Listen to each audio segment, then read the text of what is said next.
안녕하십니까. 뉴스 플러스입니다. 내일 만료될 예정이던 김건희 씨의 구속 기한이 31일까지로 연장됐습니다. 김 씨는 내일 오후 2시 구속 이후 세 번째로 특검에 출석할 예정입니다. 취재기자를 연결합니다. 이미혜진 기자. 네, 서울 광화문에 있는 김건희 특검 사무실 앞입니다. 네, 김건희 씨 구속 기간이 열흘 연장됐군요. 네, 특검의 구속기간 연장 신청이 받아들여지면서 김건희 씨의 구속기한은 내일 자정에서 오는 31일까지로 늘어났습니다. 또 당초 오늘 예정됐던 조사는 김 씨가 건강상의 이유로 불출석 사유서를 내면서 내일 오후 2시로 미뤄졌습니다. 김 씨 측은 식사도 어려운 상태라며 오전에 구치소에서 진료를 받은 뒤 특검에 출석하겠다는 입장입니다.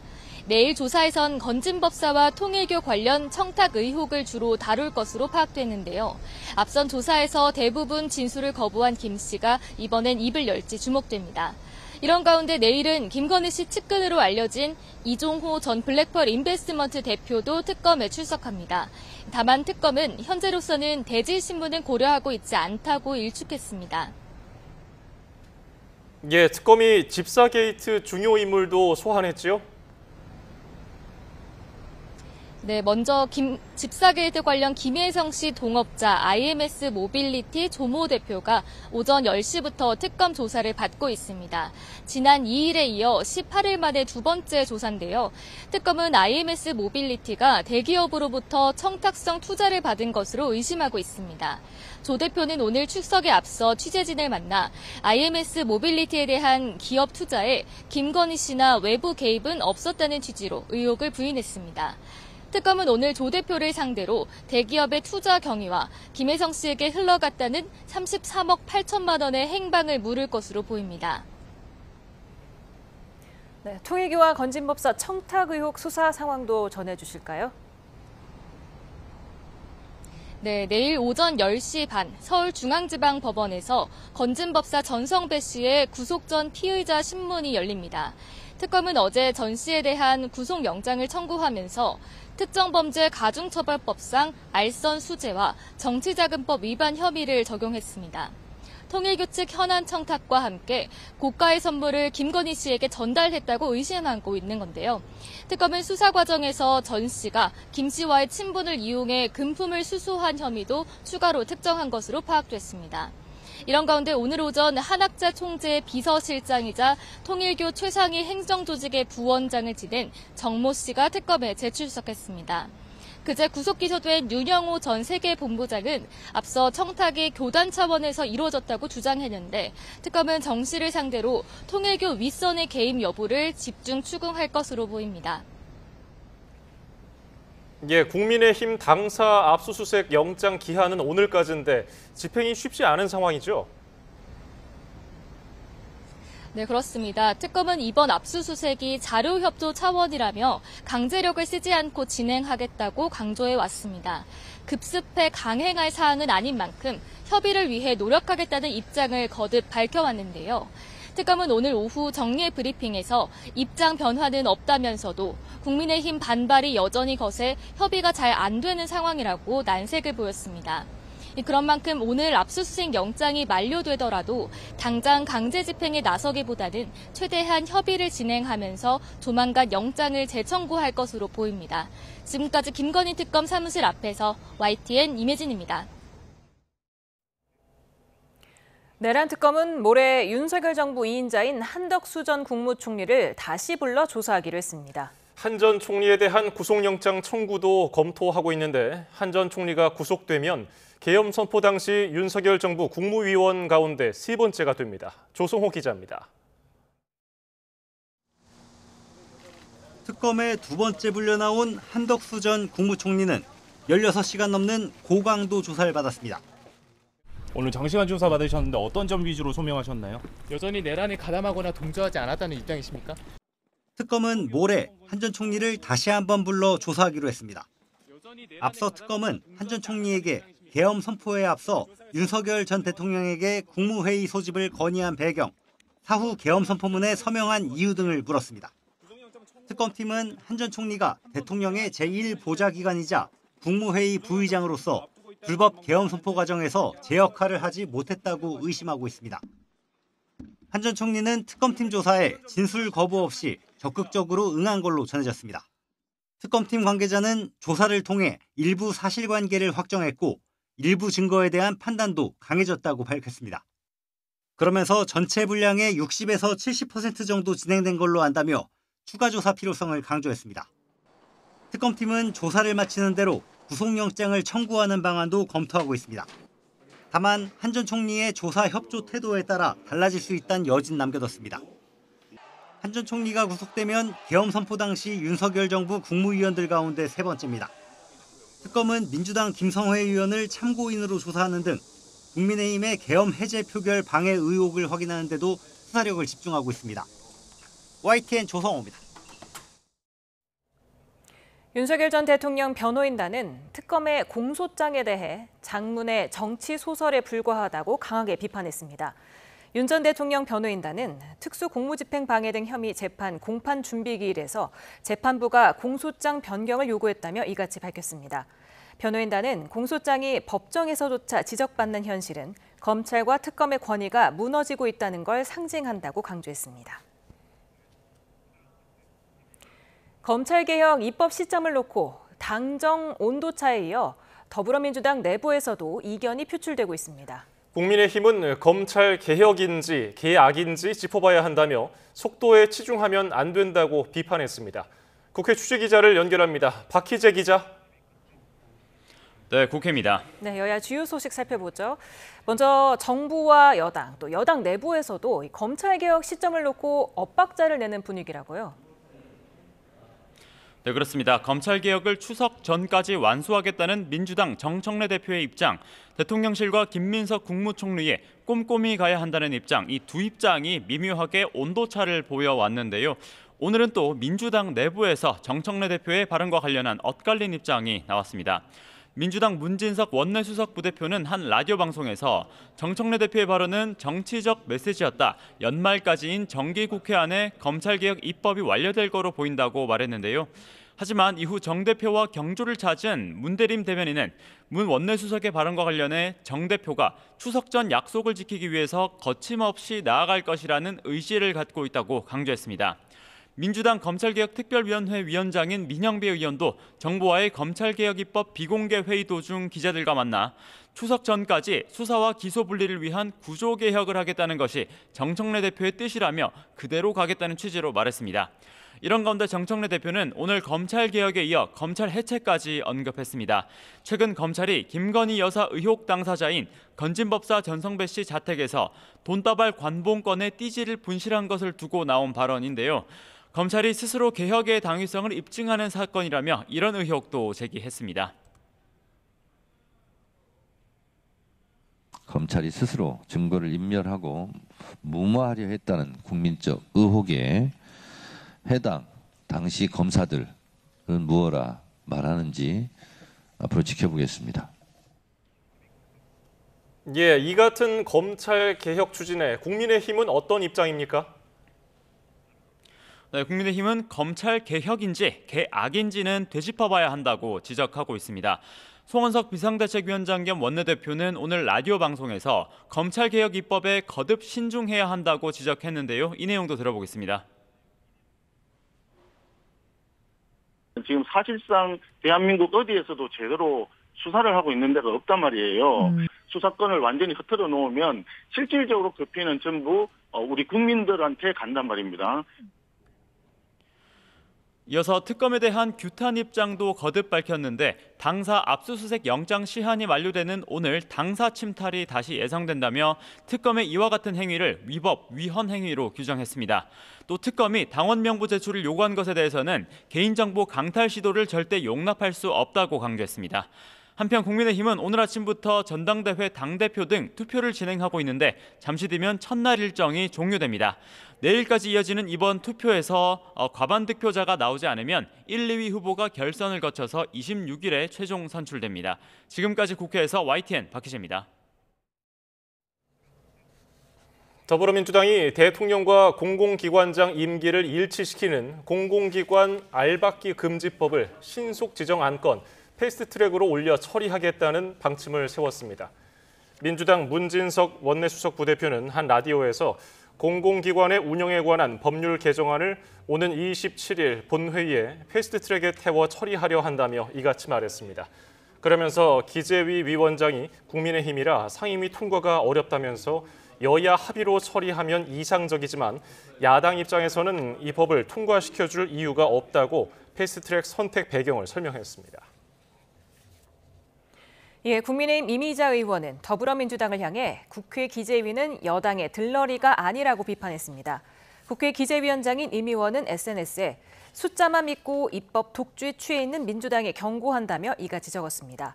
이어 민주당은 권력 유지를 위한 정쟁을 유발할 게 아니라 누가 더 국민을 위해 일하는지 경쟁하는 국회가 되도록 협조하길 바란다며 해당 법안에 대해 충분히 또 치열하게 토론해 나가겠다고 강조했습니다.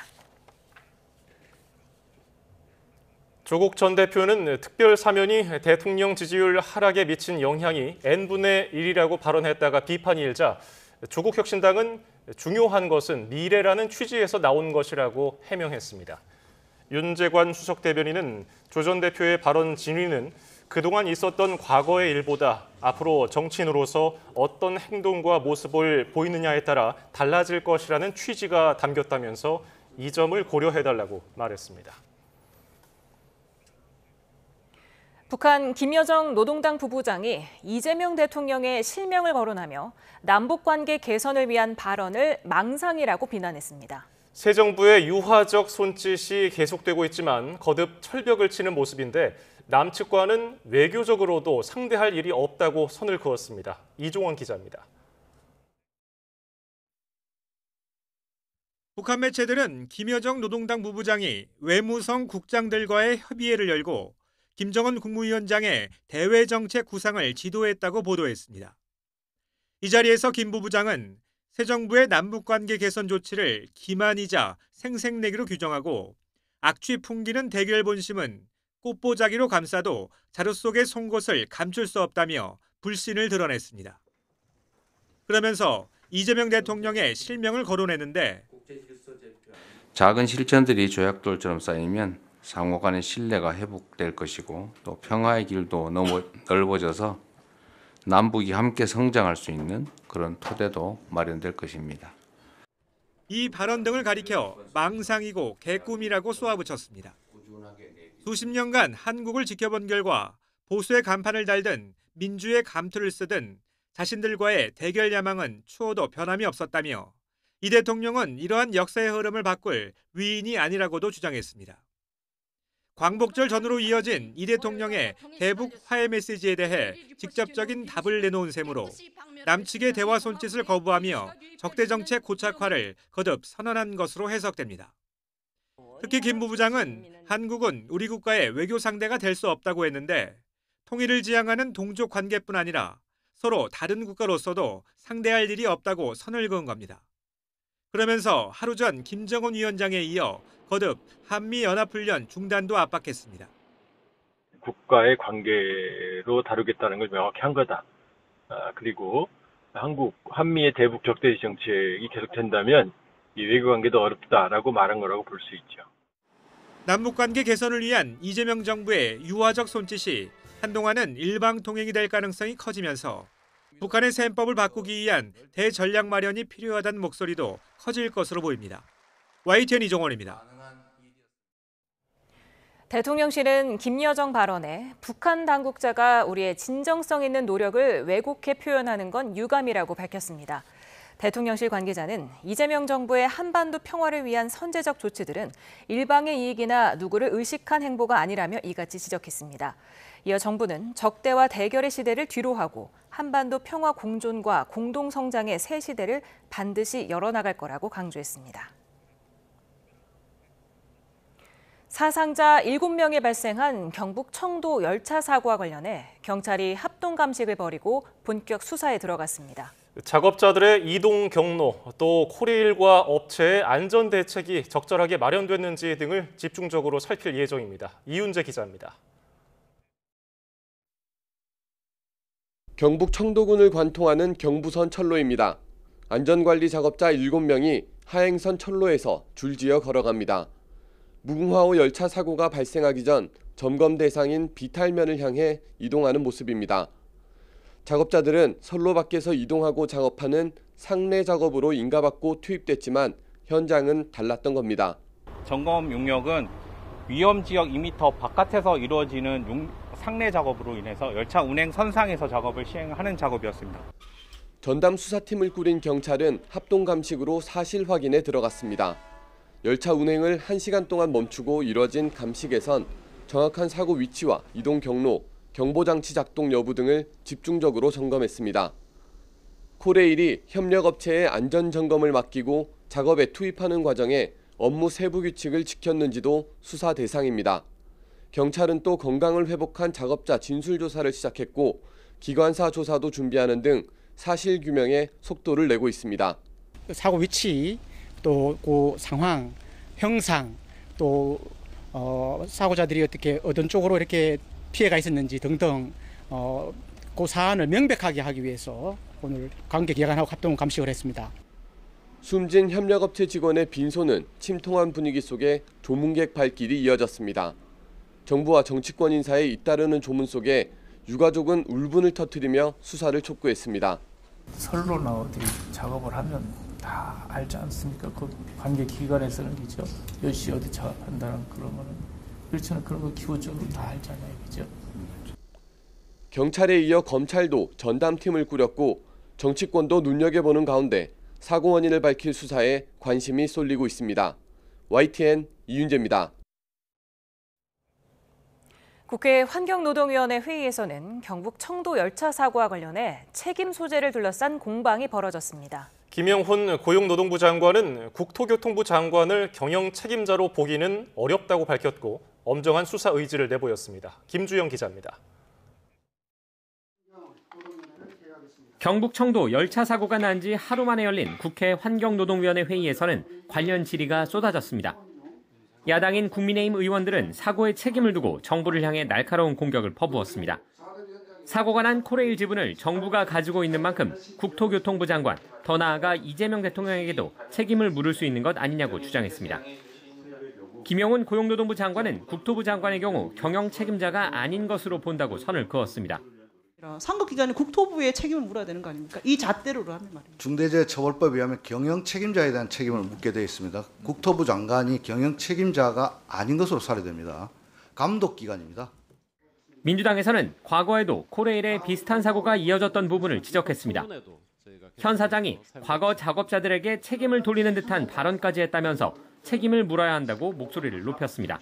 이 사건의 책임자는 한문희 사장이다. 윤석열 대통령이 임명했던 한문희 현 코레일 사장이 책임져야 된다 이렇게 생각을 합니다. 김영훈 장관은 여야 의원들 질타에 지위 고하를 따지지 않고 엄중하게 수사하겠다고 거듭 강조했습니다. 또 추가 사고를 막기 위해 청도 인근 지역까지 작업 중지권을 확대 적용했다고 설명했습니다. 직지사에서부터 밀양 인근까지 완전히 다 통제를 했습니다.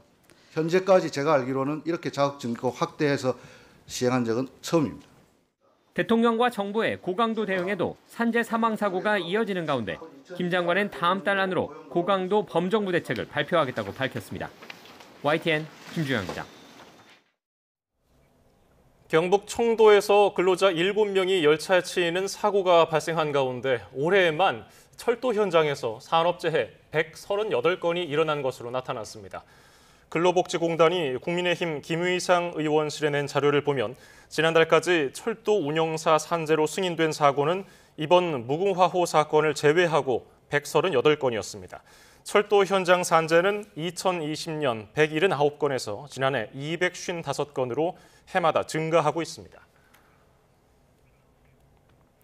지난 2022년 이태원 참사 당시 구조 작업에 참여했던 30대 소방대원이 실종 열흘 만에 숨진 채 발견됐습니다. 이 소방관은 참사 이후 심적으로 힘들어하며 관련 치료도 10번 넘게 받았던 것으로 파악됐습니다. 이현정 기자입니다. 30대 소방관 A씨가 경기 시흥에서 숨진 채 발견됐습니다. 지난 10일 새벽 남인천 요금소 근처에 차량과 휴대전화를 버리고 자취를 감춘 지 열흘 만입니다. 경찰과 소방당국은 CCTV 등을 바탕으로 수색을 벌여왔는데 A씨는 차에서 내린 뒤 계속 걸어서 이동했던 것으로 파악됐습니다. 소방관은 차량을 세워둔 곳에서 직선 거리로 7km 정도 떨어진 이곳 교각 아래에서 발견됐습니다. 경찰은 범죄 혐의점이 없는 것으로 보고 있습니다. A씨는 지난 2022년 159명이 숨진 이태원 참사 현장에서 구조 활동에 참여했습니다. 이후 모두 12차례 긴급 심리 상담과 관련 치료를 받았는데 앞서 A씨 동생은 YTN에 형이 오랫동안 우울증으로 힘들어했다고 전했습니다. A씨는 참사 직후 한 언론 인터뷰에서 진짜가 아니었으면 좋겠다며 희생자 부모들을 걱정하기도 했습니다. 이태원 참사 유가족협의회는 애도의 뜻을 전하며 희생자 구조에 헌신했던 소방관들의 치유와 회복을 위한 적극적인 조치를 촉구했습니다. YTN 이현정입니다. 우리나라가 미국과 북미, 체코를 제외한 유럽 지역, 우크라이나, 영국으로의 원전 수출을 포기하는 데 합의한 것으로 알려졌습니다. 한수원과 한전은 지난 1월 미국 웨스팅하우스와 체결한 지식재산권 관련 합의문에서 한국이 원전 수주 활동을 할 수 있는 지역과 불가능한 지역을 나누는 데 합의한 것으로 전해졌습니다. 한수원과 한전은 체코를 제외한 EU 가입국과 북미, 영국, 일본에서 원전을 수주할 수 없고 한국이 원전을 수출할 수 있는 지역은 동남아와 중앙아시아, 남미, 중동 지역에 제한된 것으로 전해졌습니다.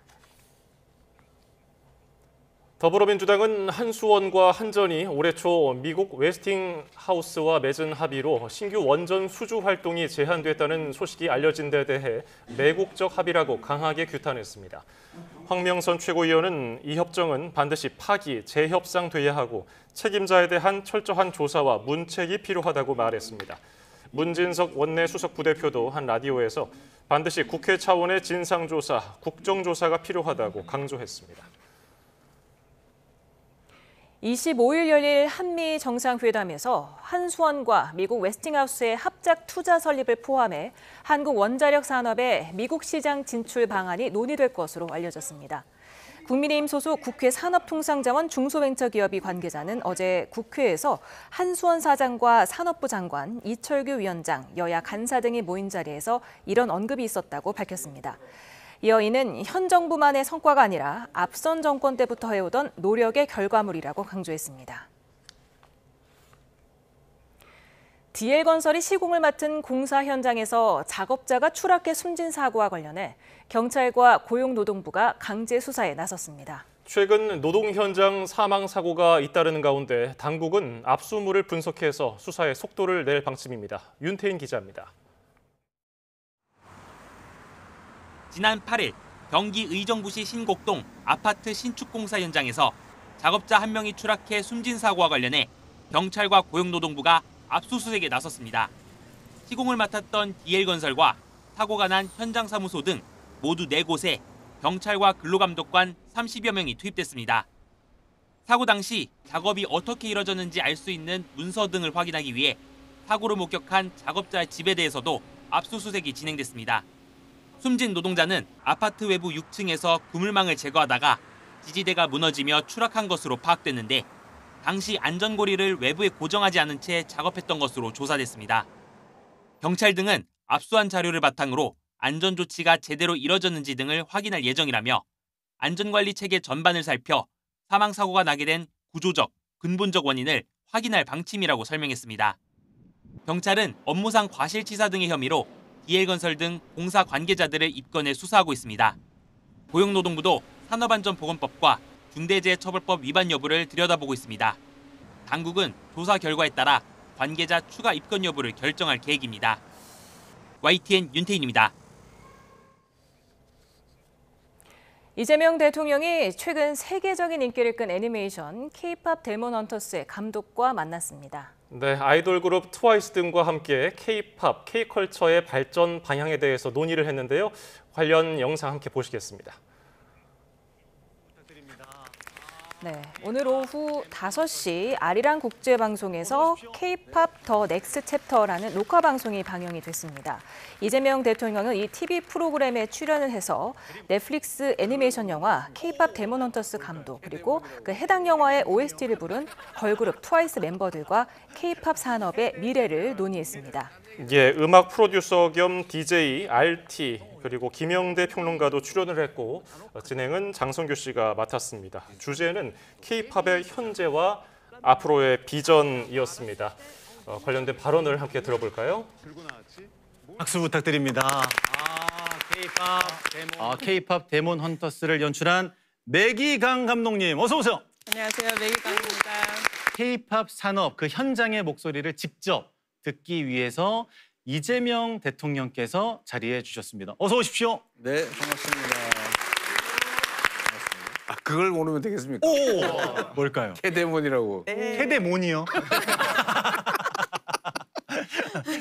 캐데헌. 캐데헌. 박수 한번 부탁드립니다. 근데 딴 얘기 잠깐 하면 그 도깨비 있잖아요. 예. 요즘 그 좀비는 좀 너무 잔혹하잖아요, 그죠? 그 비슷한데 도깨비 괜찮을 것 같아요. 언제 한번 도깨비로 그렇죠. 한번. 네. 도깨비 영화요. 약간 도깨비. 좀비 스타일로. 아니 좀비 스타일 말고. 좀비 스타일 좀 유머러스하게. 어떻게 지금 제안을 받으셨나요? 도깨비 버전으로. 도깨비 버전으로 안 하시면 큰일 날 수도 있는데. 네, 만들겠습니다. 우리 제작진을 적극 고려해 보는 거예요. 프로듀서로 하실래요? 우리 결정을 하는 걸로. 네, 함께 고민해 주실 수 있으실까요? 뭐 제일 인상적인 건 역시 저기 호랑이. 더피라고 이름 붙였다고 그러는데요. 네, 더피. 네, 근데 이 호랑이하고 또 하나.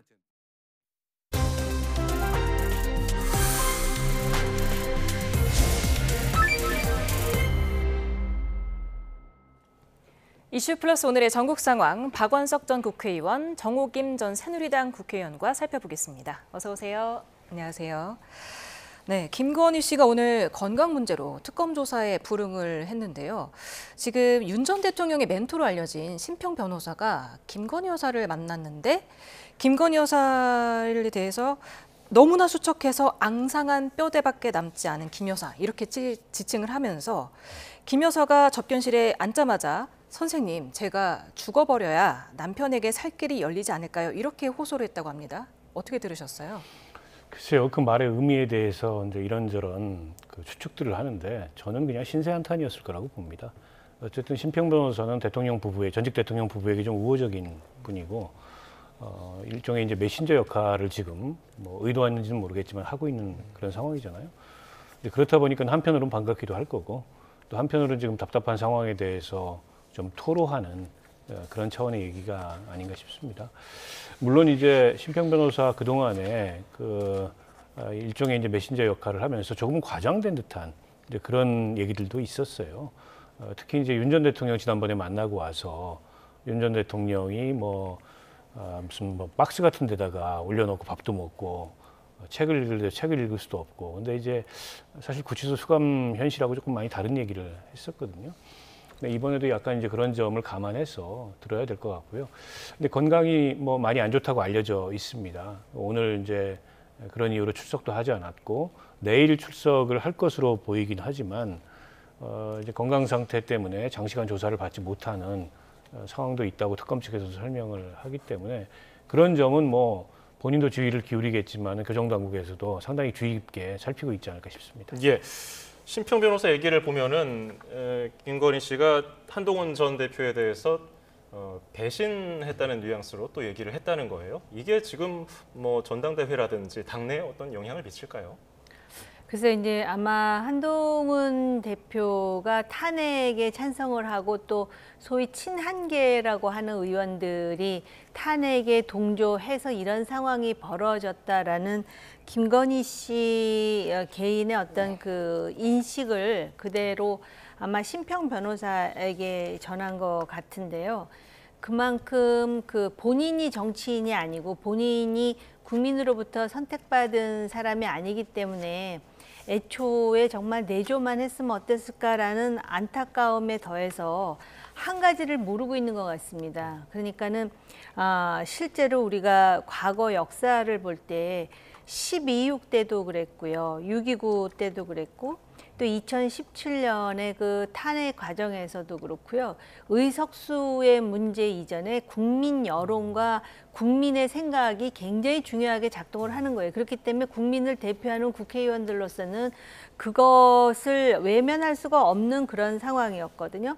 그리고 가정법적으로 만약에 한동훈 당시 대표가 여기서 그 계엄이라든지 탄핵에 대해서 상당히 상식적인 생각을 안 했다면 아마 지금 국민의힘이 내란 정당으로 몰려서 그 운명이 어떻게 됐을지도 모르는데 본인의 개인적인 처지에 대해서만 너무 매몰되어 있다라는 생각이 들고 본인이 죽어버려야 남편에게 살 길이 열리지 않을까라는 절박한 심정이 있었다면 애초에 계엄할 때 좀 뜯어 말리지 그랬을까라는 생각마저 듭니다. 네. 앞서서 사실 지난 14일 조사를 받던 도중에도 변호인에게 내가 다시 남편과 살 수 있을까? 다시 우리가 만날 수 있을까? 이런 또 회한 섞인 발언을 또 하기도 했었는데 오늘 이번 발언에 대해서 박수현 민주당 대변인이 눈물샘을 자극하면서 시간을 끄는 법꾸라지식 회피다. 또 이렇게 비판을 했네요. 근데 뭐 그게 지금 통하겠습니까? 저는 워낙 윤 전 대통령 부부에 대해서 여론이 안 좋기 때문에 김건희 씨의 저런 얘기가 밖으로 알려진다 그래서 지지층 일부는 반응할지 모르겠지만은 국민 여론은 여전히 싸늘할 수밖에 없다. 그래서 여론전을 위해서 저런 뭐 메시지를 의도적으로 심평 변호사를 통해서 전달했다고 한다면 효과를 거두기 어려울 거라고 보고요. 아마도 저는 김건희 씨가 이제야 비로소 이제 뭐랄까 현실에 대한 자각이 이루어지고 있는 게 아닌가 싶습니다. 그동안에는 어떻게든 구속만은 피해 보려고 이제 특검이 원하는 시간에 원하는 방식으로 출석하고 조사받고 다 했는데 이제 구속이 됐습니다. 이제 구속이 되고 나서 본인도 이제 수사를 받아 보니까 특검이 어떤 방식으로 혐의점을 두고 수사를 하는지가 이제 대충 읽히잖아요. 이게 아무리 생각해봐도 이제 산 넘어 산일 수밖에 없고 그동안에 이러저러하게 뭐 이권이 됐든 청탁이 됐든 김건희 씨하고 연결돼 있던 사람들이 더 이상 김건희 윤석열 부부를 위해서 그동안에 있었던 일을 감추지 않는다는 거죠. 본인들도 살아야 되기 때문에 그런 게 다 알려지고 있고 혐의가 계속 무거워지고 있는 상황에서 저런 심정을 토로한 게 아닌가 싶고요. 저는 지금이라도 남 탓을 해서는 안 된다고 생각해요. 아까 이제 한동훈 전 대표 얘기한 것도 남 탓이죠.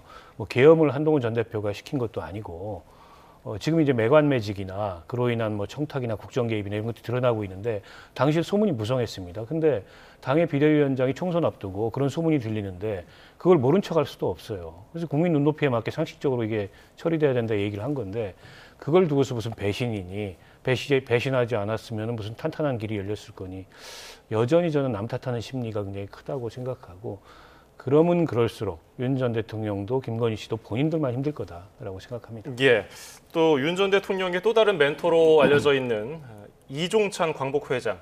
심평 변호사와는 달리 좀 따끔한 일침을 가하면서 부친 반만 닮았어도 여기까지는 안 왔을 텐데 이렇게 얘기를 했어요. 두 멘토가 좀 맥락이 다른 얘기를 했는데 어떤 함의를 느끼셨습니까? 이종찬 광복회장 같은 경우는 그 순국 선열 문제 때문에 또 윤석열 전 대통령이 재임할 때 상당히 그 부딪히기도 하고 그랬었는데 아마 친구의 아버지로서 안타까운 심정을 저렇게 토로하신 게 아닌가 그런 생각이 들고 또 윤석열 전 대통령의 부친이 살아 계셨다면 아마 이 지경까지 되지는 않았을 거 아닌가라는 그런 안타까움을 지금 피력하는 게 아닌가 이런 생각이 들면서 심평 변호사는 제가 잘 모르는 분인데 이분은 왜 전직 대통령과 또 심지어는 대통령 부인의 그 메신저를 자처하면서 지금 이런 메시지를 전달하는 그 정치적인 의도가 있는가를 잠시 생각하게 만드네요. 네. 특검은 김건희 씨 구속기간 원래 내일까지였는데 31일까지로 열흘 연장했습니다. 추가 조사가 더 많이 필요하다 이렇게 보는 걸까요?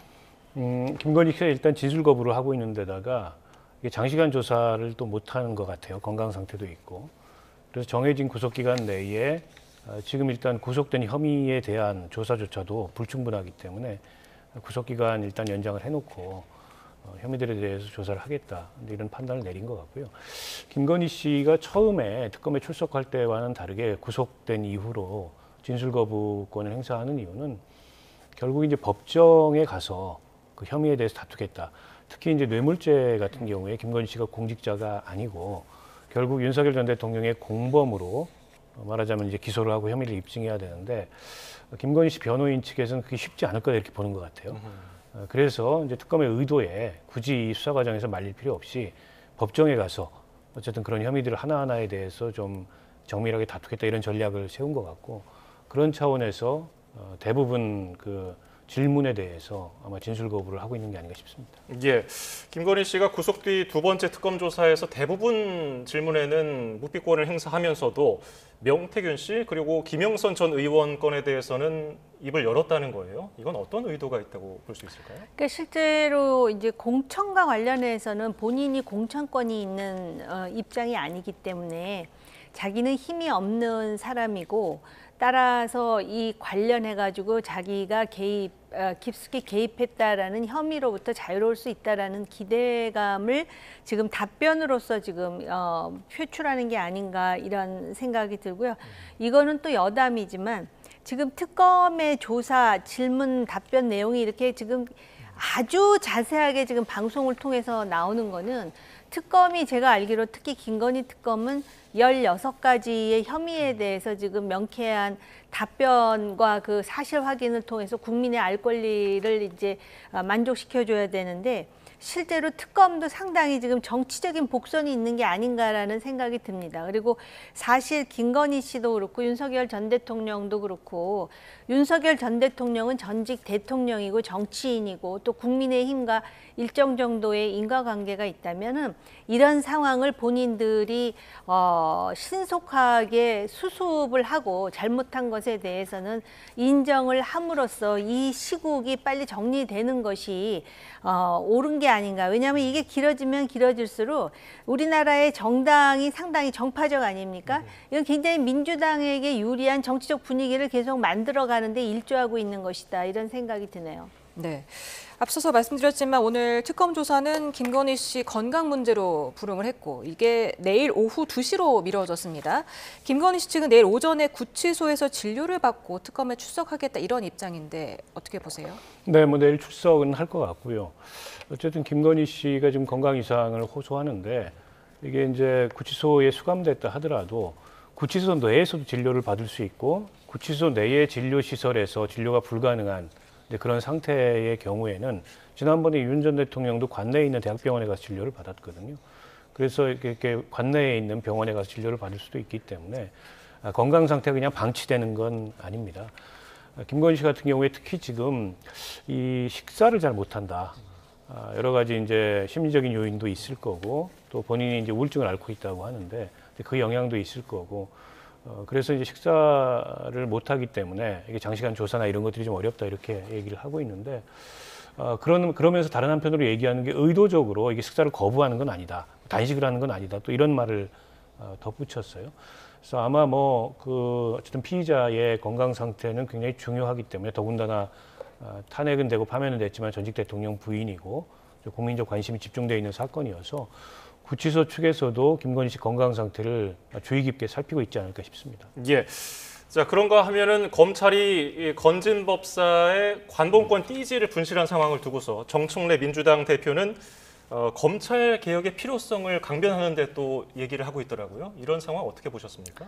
그러니까 그 띠지 자체가 없어졌다라는 게 참 황당한 일이 아니겠습니까? 8개월 전에 이제 확인이 돼가지고 그동안 누군가가 중간에 한번 이렇게 그 소위 검토 내지는 뭐 챙겨보지 않아서 그랬는지는 모르지만은 띠지 자체가 증거인데 띠지만 없어졌다라고 하는 거는 민주당으로 하여금 검찰 개혁하는 데 있어서 굉장히 편리한 어떤 그런 빌미를 제공했다라는 점에서 정청래 당대표는 저렇게 호언하고 있는 것이 아닌가 생각하고요. 검찰이 말입니다. 어떤 정권에든 그 정권의 신여 노릇을 하면 안 되는데도 불구하고 가장 그 중요한 그 관본권의 띠지 자체를 어떻게 없어졌는지 누가 없앴는지조차에 대해서 말을 못하기 때문에 이거는 잃어버린 게 아니라 정말 의도적으로 버린 건 아닌가라는 의심마저 드는 상황입니다. 그래서 아마 민주당은 검찰개혁, 특히 수사와 기소를 분리하는 그 검찰개혁에 있어서 그 대표적인 사례로 이 띠지를 아마 강조하지 않을까 이런 생각이 들었습니다. 네, 그러니까 지금 정청래 대표는 연일 추석 전에 검찰개혁을 완수하겠다고 이렇게 속도를 강조하는 반면에 좀 대통령실과 김희석 총리 좀 꼼꼼히 가야 한다 이렇게 말하면서 정부와 여당이 좀 입법 시기를 놓고 엇박자를 내는 분위기 아니냐 이런 분석이 있던데요. 당 내에서도 민주당 내에서도 좀 다른 목소리들이 나오더라고요. 그러니까 어제 이제 김민석 총리 강훈식 비서실장 발로 대통령의 의중이 전달이 됐는데 어쨌든 검찰 개혁은 신중하고 꼼꼼하게 그리고 부작용 없이 그렇게 가야 된다라는 게 이제 대통령의 의중이라는 점이 전달이 됐습니다. 그동안에 이제 민주당 내부에서 정청래 대표를 필두로 추석 전 검찰 개혁 완료, 검찰뿐만이 아니고 3대 개혁 완료 해서 굉장히 속도전을 강조했는데 그와는 조금 결이 다른 목소리, 그러니까 속도 조절을 주문하는 이제 그런 목소리라고도 볼 수 있을 것 같고요. 왜냐하면 이게 이제 검찰 개혁이라는 게 무슨 정치적 의지로만 되는 게 아니고 제도, 결국엔 입법을 통해서 돼야 되는 거고 그 부작용이 없어야 됩니다. 문재인 정부 시절에 검수완박을 한 이후에 물론 그게 윤석열 정부 들어서 대부분 시행령으로 검수 원복이 되긴 했습니다만 검찰의 직접 수사권을 인위적으로 나누는 과정에서 여러 가지 문제들이 발생을 했습니다. 그래서 그 피해가 고스란히 이제 국민들한테 온다 이런 평가가 있거든요. 국민들 입장에서 굉장히 중요한 사건 처리나 이런 것들이 지연되고 있고 기대했던 어쨌든 국가수사본부의 수사력이나 이런 것들이 뒷받침되지 않음으로 인해서 준비되지 않은 검수완박이 의도하지 않은 그런 부정적 영향을 초래했다 이런 평가가 있습니다. 그런 점을 충분히 저는 의식할 수밖에 없다고 생각해요. 왜냐하면 이번에 검찰개혁을 했는데 또 그런 부정적인 평가가 나온다면 검찰개혁 자체에 대해서 또 이제 국민적인 어떤 비판이나 이런 것들이 직면할 수 있어서 이번만큼은 신중하고 완벽하게 제도 개혁을 해야 된다. 저는 그게 맞다고 보고요. 아마 이제 정청래 대표도 그동안에는 속도전을 강조했는데 대통령실이나 정부의 저런 입장이 전달된다면 당으로서도 그 의사를 감안하지 않을 수 없을 것 같고요. 그리고 당내에서도 이렇게 그냥 너무 서두르는 그런 입법이 초래할 수 있는 여러 가지 부작용들에 대해서 우려하는 목소리가 나올 수밖에 없다고 봅니다. 예. 그리고 이번에 이재명 대통령 취임 기념해서 우표가 나오는데 우표 사진이 또 화제를 낳고 있습니다. 저희가 사진을 준비했는데요. 함께 좀 볼까요? 예, 여러 가지 요 사진 중에서 눈에 띄는 한 가지 우표 사진이 있으니 이재명 대통령이 자전거를 타고 있는 모습이고요. 그리고 박찬대 의원이 뒤를 쫓는 그런 모습입니다. 자, 밑에서 오른쪽에서 두 번째 있었네요. 예, 그 사진을 좀 멈춰서 보면 좋겠는데요. 지금 준비가 일단 안 됐으니까 예전에 그 전당대회 과정에서 이재명 대통령의 그 명심이 박찬대 당시 후보를 향한 게 아니었냐 이런 얘기가 있었기 때문에 저 지금 자전거 타고 있고 뒤쪽에 박찬대 의원이 따르는 모습 이게 지금 관심을 끌어요. 어떻게 보고 계세요? 원래 정청래 대표가 보궐선거로 당대표가 됐기 때문에 내년에 다시 한번 이제 그 전당대회를 해야 합니다. 그리고 전당대회 과정에서 둘 다 찐명이기 때문에 대통령은 완전히 중립이라고 표방을 했지만 명심, 어심 해가면서 심지어는 뭐 어심이 이겼다. 정청래 대표가 대표로 당선됨으로써 그런 말까지 나올 정도였는데요. 그 내부 사정은 훨씬 더 예민한 것 같다라는 느낌이 들고 사실 또 이재명 대통령은 본인의 의원실을 박찬대 의원에게 승계를 했습니다. 이게 뭐 소위 국회 사무처에서 한 건지 모르지만 우연의 일치치고는 너무나 그렇고요. 또 실제로 정청래 의원이 당대표가 됐는데 대통령이 초대하기는 두 사람을 다 같이 초대를 하는 그러한 좀 약간 어정쩡한 상황을 만들기도 했고 지금 조금 전에 말씀하신 대로 지금 검찰 개혁을 해야 되는데 오히려 총리실이라든지 대통령실에서는 시기와 조정을 얘기를 하고 그런데 이제 당에서는 속도전을 얘기를 하거든요. 분명히 뭐가 있는 것 같다라는 느낌을 지울 수가 없는데 그것의 활용점정이 저 우표 사진이 아닌가.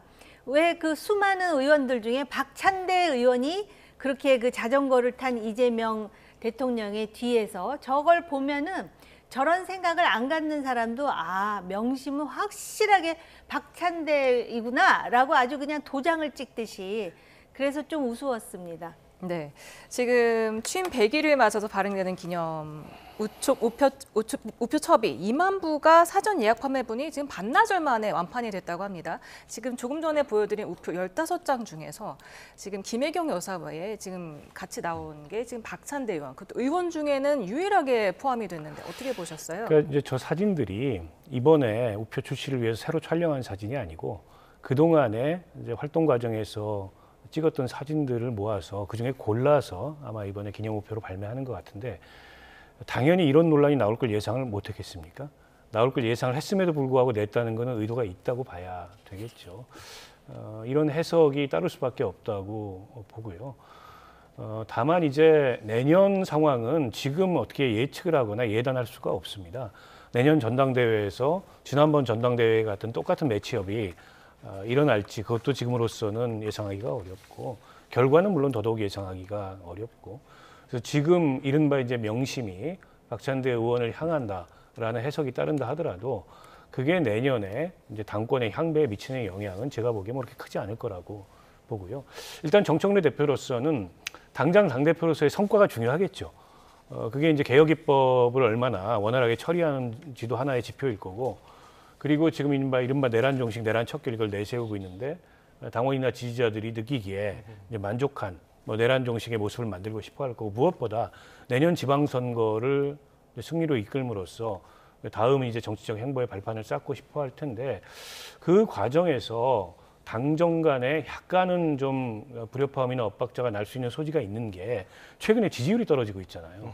근데 정청래 후보는 대야 강경 노선을 계속 유지하고 있어요. 송원석 원내대표하고 만나서 옆자리에 앉아가지고 악수도 안 하고 다소 국민들이 보기에 조금 뭐랄까요 좀 유치하기까지 한 이런 모습이 연출이 됐는데 그게 과연 대통령이 추진하는 국정운영 방향하고 부합하느냐 일치하느냐 근데 이런 논란이 나올 수밖에 없고 저는 개혁 입법에 대한 속도 조절 주문 속에는 이제 그런 어떤 당정 관계에 있어서의 약간의 뭐랄까요 좀 통일되지 않는 그런 이제 분위기도 일정하게는 좀 포함이 되어 있는 게 아닌가 싶습니다. 예, 그러면 국민의힘 상황 어떨까? 이제 신임 당대표가 이르면 22일, 오는 22일에 뽑힐 수도 있는데 이번에 관전 포인트라고 할까요? 어떤 점을 눈여겨봐야 할까요?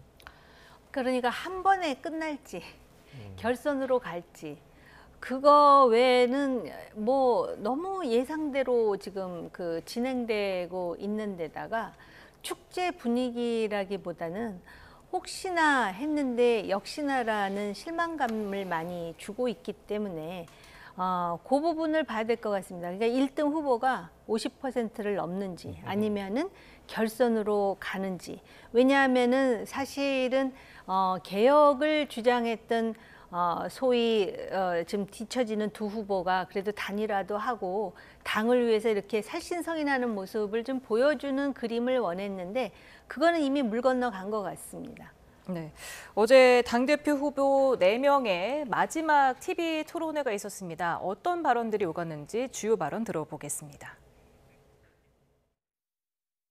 인권 침해에 대한 진상조사위원회를 저는 당대표가 되면 즉시 구성을 해서 윤석열 대통령에 대한 인권 침해가 뭐가 있었는지. 윤석열 전 대통령에 대해서 자꾸 너무 지나치게 하시는데요. 우리나라는 민주주의 국가지 윤주주의 국가가 아니지 않습니까? 국회에서는 여당과 야당이 협치를 해야만 합니다. 그를 위해서 손을 잡을 겁니다. 내년 재보궐선거 후보 공천을 하실 수 있게 된다면 누구를 공천하시겠습니까? 1번 한동훈 전 대표, 2번 전한길 씨입니다. 하나, 둘, 셋 들어주십시오.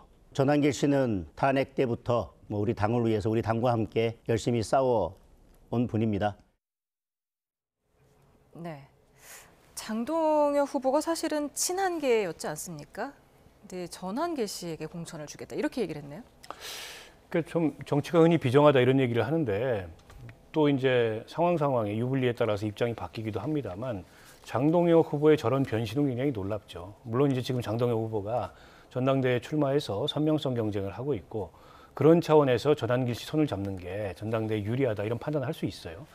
그러나 이제 한동훈 전 대표는 직전까지 당대표 지내기도 했고 또 본인이 그 러닝메이트로 수석 최고위원으로 출마했고 여전히 당 안팎의 정치적 기대가 남아있는 정치인인데 그런 정치인을 두고 부정선거 음모론, 윤호개인 이거 얘기하는 사람을 공천하겠다는 게 상식적인 인식은 아니죠.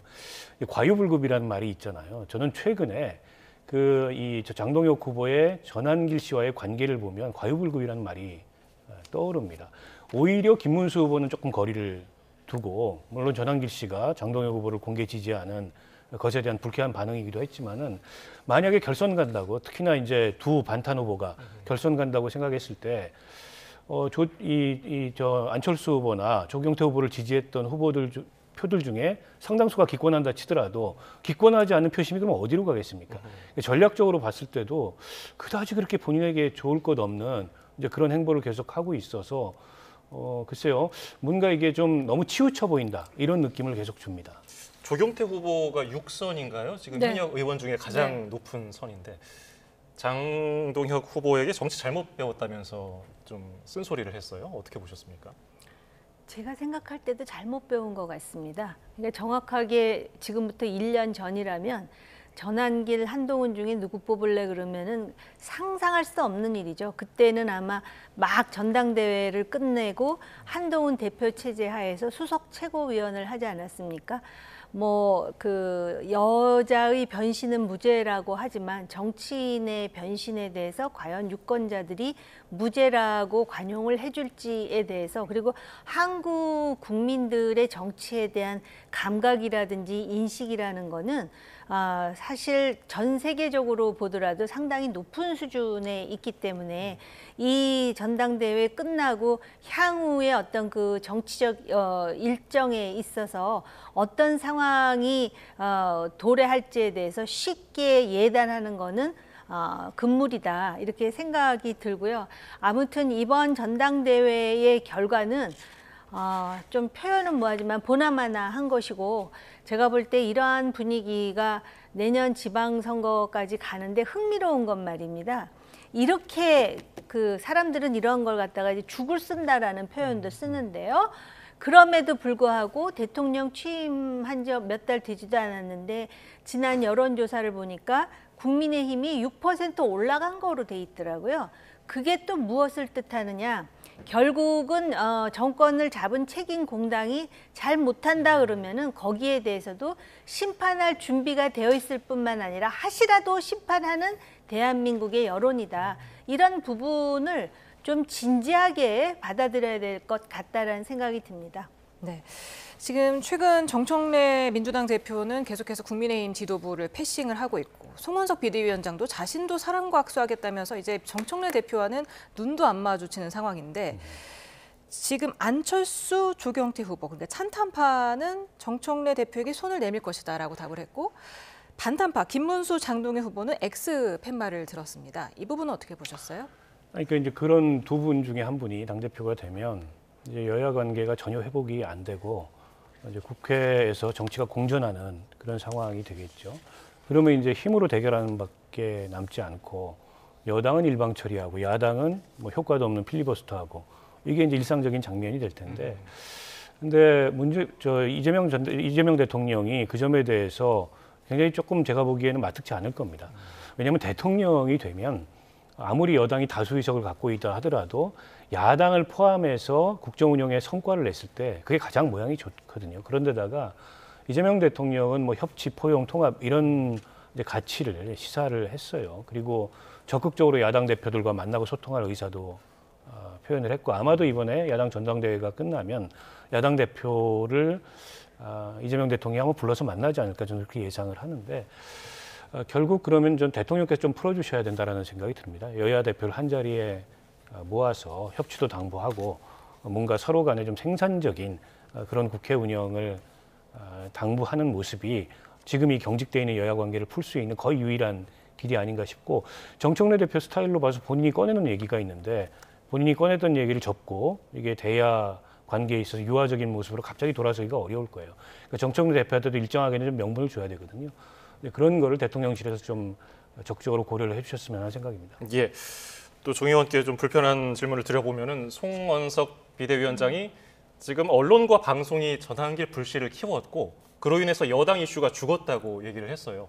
이번 뭐 이른바 전환길 불씨 이런 책임 어디에 있다고 봐야 할까요? 그 송원석 비대위원장은 본인도 성찰해야 될 부분이 상당히 많죠. 무엇보다도 그 지난 원내대표 선거할 때 본인이 친윤이라고 불리우는 거에 대해서 굉장히 불쾌감을 표출을 했는데 실제로 친윤 아니야? 라는 생각을 하게끔 만들었을 뿐만 아니라 정무적으로 보더라도 그 대통령의 사면 과정에서 실제로 그 죄질이 썩 그렇게 좋다고 할 수 없는 정치인들의 명단을 텔레그램으로 대통령실 비서실장에게 보내는 것이 포착이 되는 그럼으로써 상당히 그 신뢰와 권위가 떨어진 상태이고요. 그다음에 이 전한길 씨에 대해서도 비대위원장으로서 신속하게 징계라든지 제재를 가하지 않고 이거를 시당으로 넘겼다. 이런 식으로 하면서 시간을 지체한 장본인도 제가 알기로는 송원석 원내대표 아니겠습니까? 그래서 그런 점에서 저는 좀 안타깝게 생각을 하고요. 이왕 말씀 나온 김에 정청래 대표는 집권 여당의 대표입니다. 그런데 마치도 소 닭 보듯이 저러고 앉아있는 모습을 유권자들이 원할까 싶기도 하고요. 결국은 정치인들에 대해서 세비도 주고 정당 보조금도 주고 다 국민의 혈세로 하는 건데 저런 모습을 보이라고 혈세를 내는 건 아닐 거라고 보이거든요. 그래서 일단 1차적인 책임은 여당 대표에게 있다고 보이고요. 그다음에 야당 대표가 비록 소수 정당이라 하더라도 이제는 대한정당으로서의 새로운 모습을 보여야만 한다라고 호소합니다. 네. 지금 국민의힘에서는 모레 전당대회에 전한길 씨 출입을 금지한다고 했습니다. 앞서서는 경고라는 경징계를 받았는데 이 부분은 어떻게 보셨어요? 그러니까 그 금지 조치는 지난번 대구에서의 그 전한길 씨 그 행동이 있은 이후에 내려진 거고 그와 별개로 윤리위에서는 뭐 굉장히 가벼운 경고라는 징계가 내려졌는데 전한길 씨가 김문수 후보 찾아가지고 본인도 20일 날 참석하게 해달라고 했습니다만 송원석 지도부가 그걸 바꿀 가능성은 없어 보이고요. 근데 저는 송원석 그 원내대표가 오늘도 여러 방송에 나오셔서 전한길 씨 관련해서 언론 탓을 했는데 그게 어떻게 언론 탓입니까? 사실은 전한길 씨가 저렇게 국민의힘의 전당대회에 개입을 해서 마치 본인이 좌지우지하는 듯한 그런 모습을 보이는 그 배경에는 국민의힘의 중진 정치인들, 특히 이제 당대표 후보로 나온 분들, 그런 분들에게 그런 분들이 전한길 씨에게 자리를 깔아줬기 때문에 벌어진 일이거든요. 과거에 윤상현 의원이 행사하면서 전한길 씨 불러가지고 인사말 시키고 장도경 의원이 토론자 시키고 그러면서 그 자리에 송원석 원내대표도 앉아 있고 이제 그런 배경에서 전한길 씨가 입당을 해서 저렇게 전당대회 전면에 나서고 있고 어떻게 보면 후보들보다 더 부각이 되고 있는 거잖아요. 이거는 국민의힘 정치인들이 자초한 책임이지 이걸 뭐 언론 탓을 할 문제가 아니라고 생각하고요. 송원석 원내대표가 지금이라도 엄격하게 전한길 씨한테 경고하고 지난번에 윤리에서의 징계도 그런 경징계가 아니고 단호한 징계를 내렸다면 그런 일이 일어나겠습니까?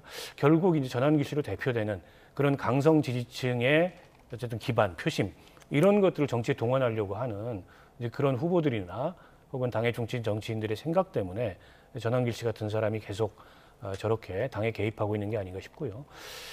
그래서 이제 누가 지도부가 되든 간에 그 거리를 어떻게 유지할 건가 이게 굉장히 중요한 과제가 될 것 같아요. 계속 저렇게 이런 보수 유튜버들, 뭐 강성 지지층에 심지어는 윤호개인 부정선거 음모론을 얘기하는 사람들한테 당이 휘둘리기 시작하면 누가 당대표가 되더라도 국민의힘의 무슨 변화, 쇄신 이런 걸 기대하기는 어려운 상황이 아닌가 싶습니다. 예. 앞서 대담 중에 언급된 여론조사 정보를 말씀드리겠습니다. 리얼미터가 에너지경제신문 의뢰로 지난 13일에서 14일 전국 18세 이상 유권자 1,001명을 상대로 무선 자동응답 ARS 방식으로 조사를 했습니다. 민주당 지지율은 39.9%로 전주 대비해서 8.5%포인트 하락했고 국민의힘 지지율은 36.7%로 같은 기간 6.4%포인트가 올랐습니다. 자세한 사항은 중앙선거 여론조사 심의위원회 홈페이지를 참고하시길 바라겠습니다. 지금까지 박원석 전 의원, 정호김 전 새누리당 의원이었습니다. 두 분 감사합니다. 감사합니다.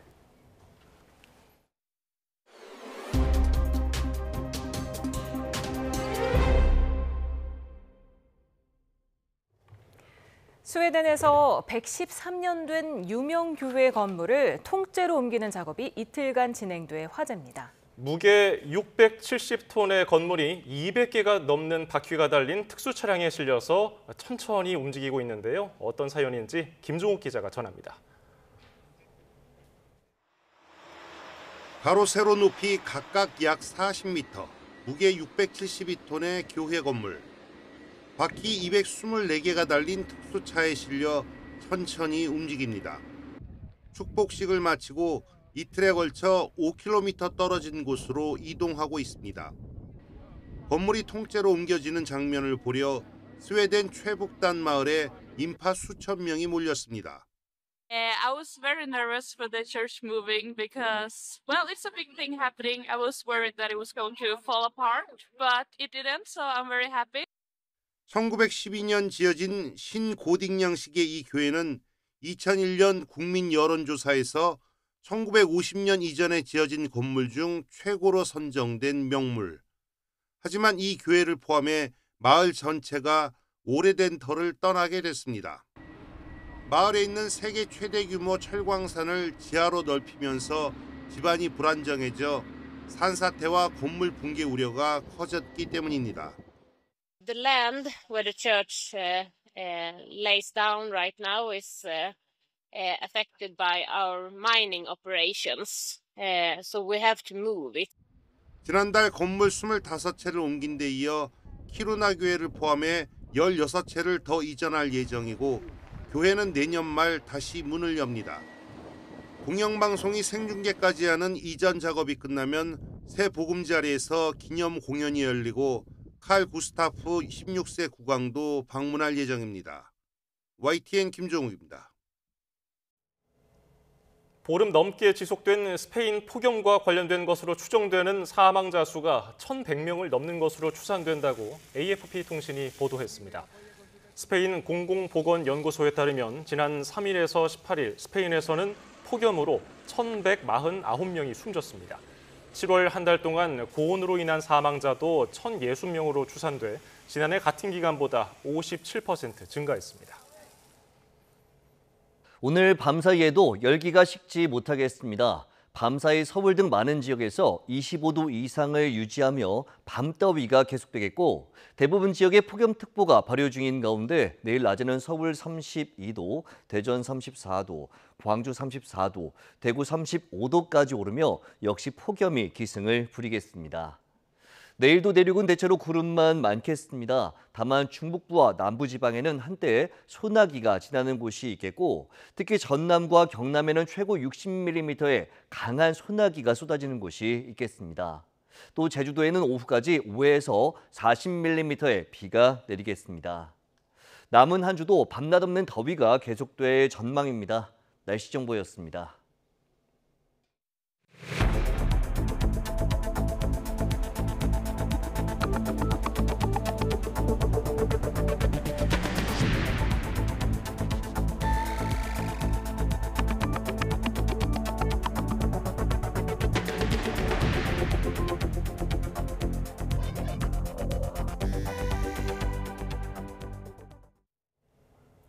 건강 문제로 오늘 특검 조사에 불응한 김건희 씨가 내일 다시 특검 조사를 받습니다. 특검은 김 씨 구속 기한을 연장했는데 김 씨는 최근 지인과의 접견에서 복잡한 심경을 내비친 것으로도 전해집니다. 김철희 기자입니다. 김건희 씨 관련 수사를 이어가고 있는 민중기 특별검사팀이 김 씨에 대한 세 번째 소환 조사를 진행합니다. 김 씨가 건강상 이유로 출석이 어렵다고 밝혀 조사가 불발된 지 하루 만입니다. 김건희 씨는 오전에 구치소에서 진료를 받은 뒤 오후쯤 특검팀에 출석해 조사를 소화할 예정입니다. 이번에는 아직 조사가 이루어지지 않은 건진법사 전성배 씨 관련 혐의에 대해 질문이 집중될 거로 보입니다.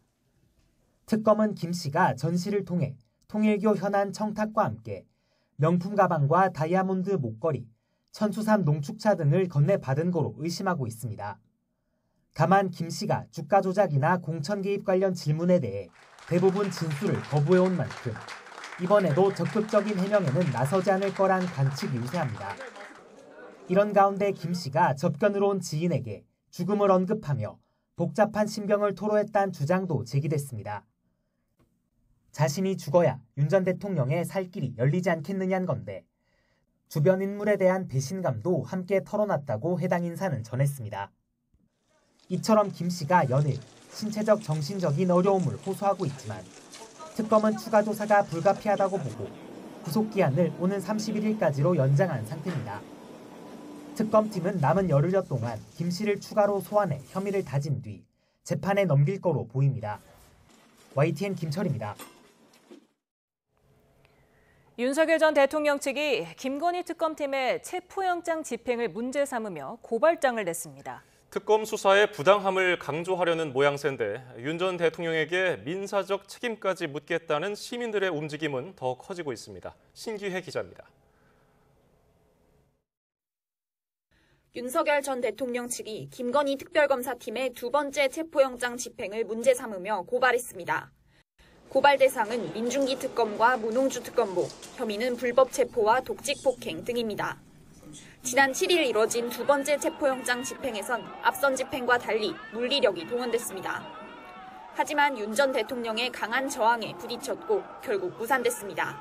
피의자가 완강하게 거부하였고 피의자의 부상 등이 우려된다는 현장의 보고를 받고 9시 40분 집행을 중단하였습니다.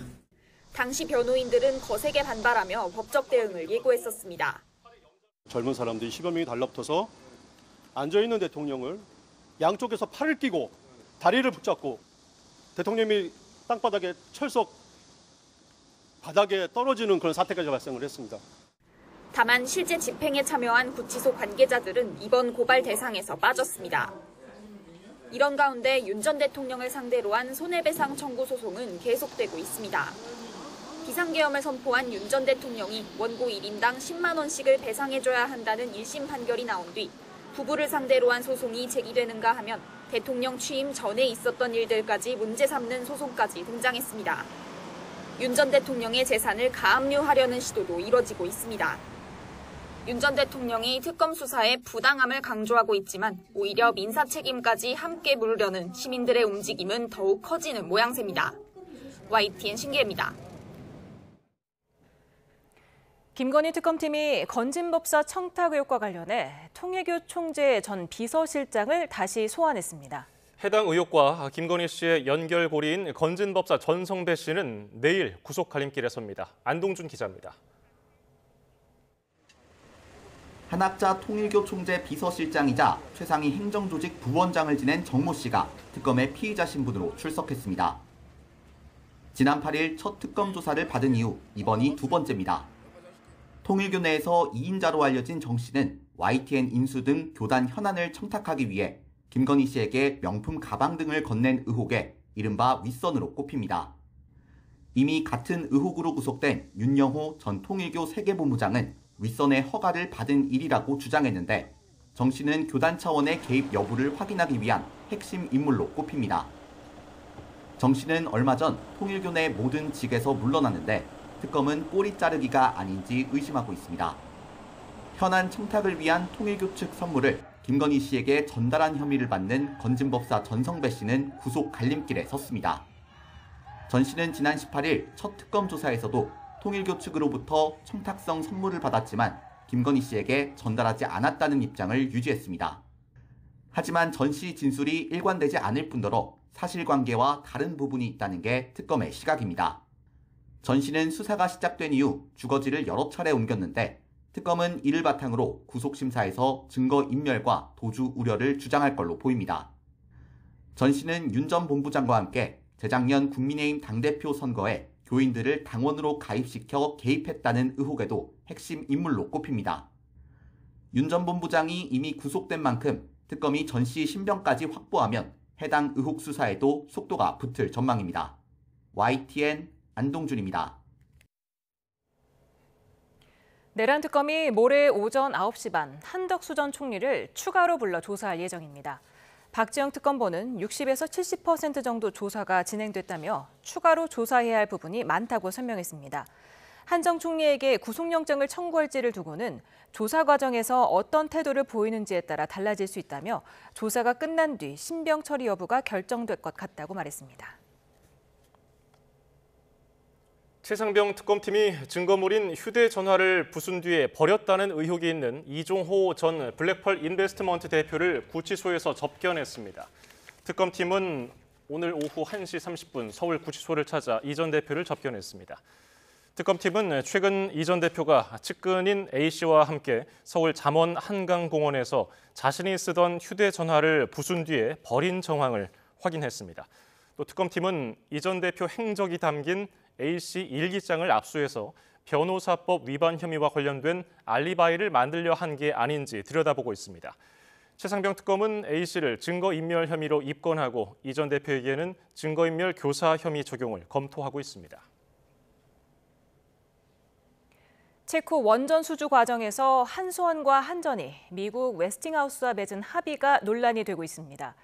웨스팅하우스에 50년 동안 1조 원대 일감과 기술 사용료를 약속한 데 이어 북미와 유럽 등 유력 원전 시장도 내준 것으로 전해졌습니다. 최하영 기자가 보도합니다. 한국수력원자력과 한국전력이 웨스팅하우스와의 합의를 전후로 발을 뺀 유럽 시장은 4곳입니다. 스웨덴과 슬로베니아, 네덜란드에 이어 유력한 원전 수출 후보지로 공들였던 폴란드도 철수를 공식화했습니다. 폴란드는 새 정부가 들어오면서 원래 투트랙으로 진행하고 있던 정부 사업과 국영기업 사업이 있었는데 국영기업 사업을 새 정부가 안 하겠다고 했습니다. 그래서 저희가 철수를 했습니다. 체코 원전 수주 당시 유럽 진출의 교두보를 마련했다며 축포를 터뜨렸지만 정반대 행보에 웨스팅하우스와의 합의가 영향을 미친 것 아니냐는 의혹이 나왔습니다. 그때마다 정부와 한수원은 체코 수출과 소형 모듈 원자로에 집중하기 위한 것이라며 부인했지만 웨스팅하우스와 맺은 합의문에는 사실상 유럽 시장을 양보하는 내용이 담긴 것으로 전해집니다. 웨스팅하우스는 북미와 체코를 제외한 유럽연합, 영국, 일본 등에서, 한수원과 한전은 동남아시아와 중앙아시아, 남아프리카 등에서 수주 활동을 할 수 있다고 명시한 것으로 알려졌습니다. 왜 올해 원전 수주전에서 스웨덴 2기, 슬로바니아 1기, 네덜란드 2기 사업에서 철수했나요? 저희가 유럽 시장에서 이렇게 힘을 계속 쓸 거냐 아니면 미국 시장을 겨냥할 거냐 해서 미국 시장을 겨냥해야 된다라는 결론을 얻었습니다.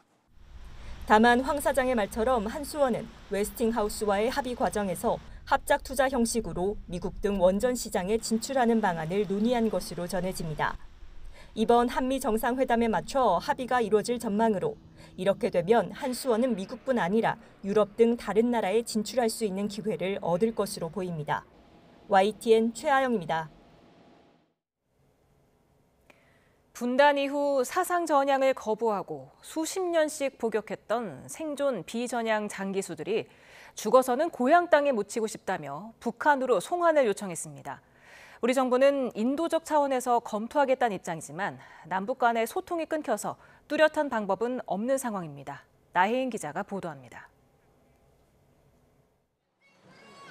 6.25 전쟁 때 북한군 포로로 잡혀 42년간 복역했던 비전향 장기수 안학섭 씨가 인공기를 들고 파주 통일대교를 빠져나옵니다. 올해로 95살, 더 늦기 전에 북으로 돌아가겠다며 판문점 진입을 시도했다가 군이 제지해 발길을 돌린 겁니다.